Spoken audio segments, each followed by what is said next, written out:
Respected speaker sir, सबसे पहले जी मैं आपका धन्यवाद करना चाहता हूं कि आपने गवर्नर्स एड्रेस पे बोलने का मुझे दोबारा एक मौका दिया, हमारे दल को मौका दिया।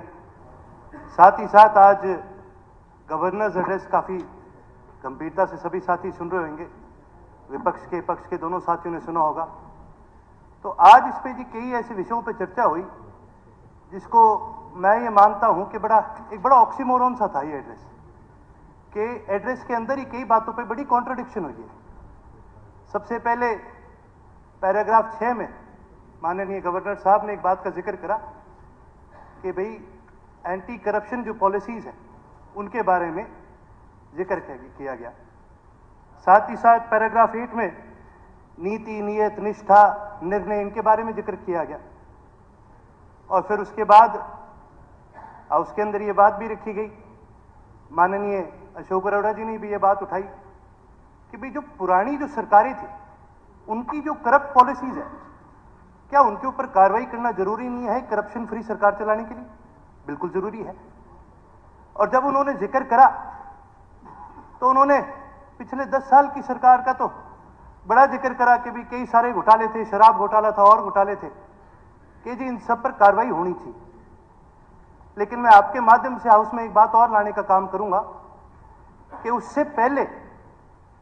एक चार्जशीट 2014 में माननीय मनोहर लाल जी खट्टर जी उस समय हरियाणा प्रदेश के मुख्यमंत्री थे, उनको एक चार्जशीट दी गई थी जिसके अंदर कांग्रेस के जो 10 साल जो घोटाले हुए हैं उन सभी घोटालों का विवरण किया गया था। और उस समय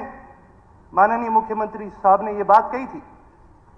कि जी इसके ऊपर हम पूरी तरह से कार्रवाई करने का भी काम करेंगे। साथ ही साथ अभी माननीय वत्स साहब ने भी ये बात कही कि जी सरकार को भी एक ऐसा प्रेसिडेंट सेट करना चाहिए जहां पर करप्शन के खिलाफ पूरी तरह से कार्रवाई होनी चाहिए। जब सरकार 2014 में बनी तो माननीय रामविलास शर्मा जी ने भी इस बात पर बड़ा जिक्र करा कि जी जो पुरानी सरकारें, उन सरकारों में जो करप्ट प्रैक्टिसेस हुई हैं उनके ऊपर एक एसआईटी भी बनाई जाएगी, रिटायर्ड जज को भी बिठाया जाएगा, एक कमेटी भी बनाई जाएगी। लेकिन दुख की बात यह है कि ये चीजें हाउस के फ्लोर पर तो इन सब का जिक्र हुआ है, लेकिन उसके अलग कभी भी इनके ऊपर कोई कार्रवाई करी नहीं। माननीय अशोक अरोड़ा जी भी मेरे साथ मेरे ख्याल से सहमत होंगे, क्योंकि जो चार्जशीट थी उस चार्जशीट के ऑथर माननीय अशोक अरोड़ा जी ही थे, जिसके अंदर कांग्रेस के जो 10 साल का राज था उसका पूरा एक ब्यूरो दिया गया है। मैं तो आपके माध्यम से इस हाउस के सामने ये बात लाना चाहता हूं कि जहां पर बात की जाती है इस प्रदेश को करप्शन फ्री बनाने की, तो फिर वही बात है जी कि भाई सबका साथ सबका विकास, हरियाणा एक हरियाणवी एक, मैं इन पे भी आऊंगा।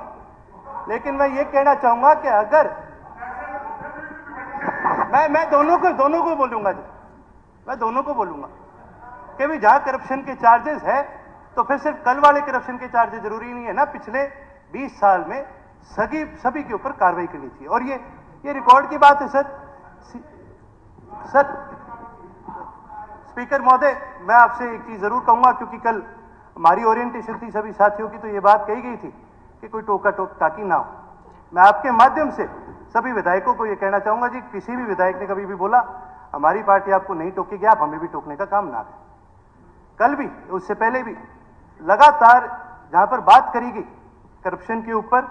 जब लगातार बात करी ऑन रिकॉर्ड पर जाने की, तो ये सीएजी की रिपोर्ट के अंदर भी है कि भाई उस समय स्काईलाइट हॉस्पिटैलिटी नामक एक कंपनी को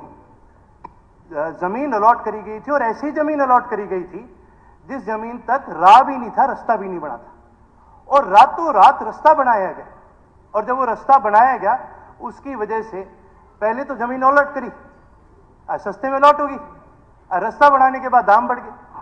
हरियाणा सरकार को 44 करोड़ का सिर्फ उस एक अलॉटमेंट में नुकसान हुआ था। और सीएजी की रिपोर्ट के मुताबिक सीएजी ने यह भी रिकमेंडेशन दी थी कि जी इसके ऊपर कार्रवाई करनी चाहिए और वो पैसे वापस सरकार के प्रति आने चाहिए।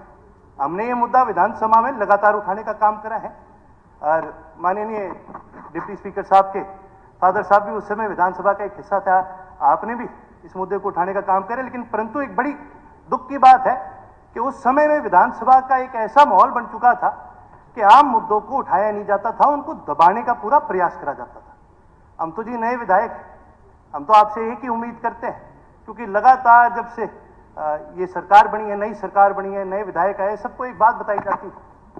कि जी सबको बराबरी का मौका भी दिया जाएगा, सबकी बात भी सुनी जाएगी, सबकी बात रखी भी जाएगी और उसको आगे बढ़ाने का काम भी करेंगे। तो माननीय उपाध्यक्ष महोदय जी के माध्यम से मैं सरकार को जरूर कहना चाहूंगा, पिछले 10 साल का ब्यौरा तो अशोक अरोड़ा जी ने दे दिया, उससे भी पहले के जो 10 साल है उसका भी ब्यौरा उन्होंने दे रखा है, उसके ऊपर भी पूरी तरह से कार्रवाई करी जाए। माननीय उपाध्यक्ष जी, मैं एक छोटी सी बात और कहना चाहूंगा जी, क्योंकि मेरे क्षेत्र की एक बड़ी अहम बात है। हमारे क्षेत्र में जी पीने के पानी की बहुत कमी है और 38 से ज्यादा ऐसे गांव हैं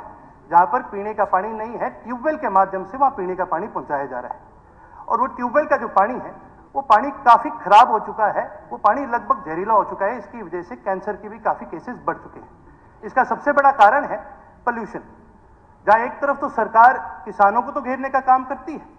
कि जी पराली जलाने की वजह से बहुत ज्यादा पोल्यूशन है, बहुत ज्यादा पोल्यूशन है, लेकिन पूरा एग्रीकल्चर सेक्टर जो है वो केवल 10% कंट्रीब्यूट करता है, इंडस्ट्रियल सेक्टर 50% से ज्यादा कंट्रीब्यूट करता है। समय काफी हो तो गया। बस दो लाइन में मैं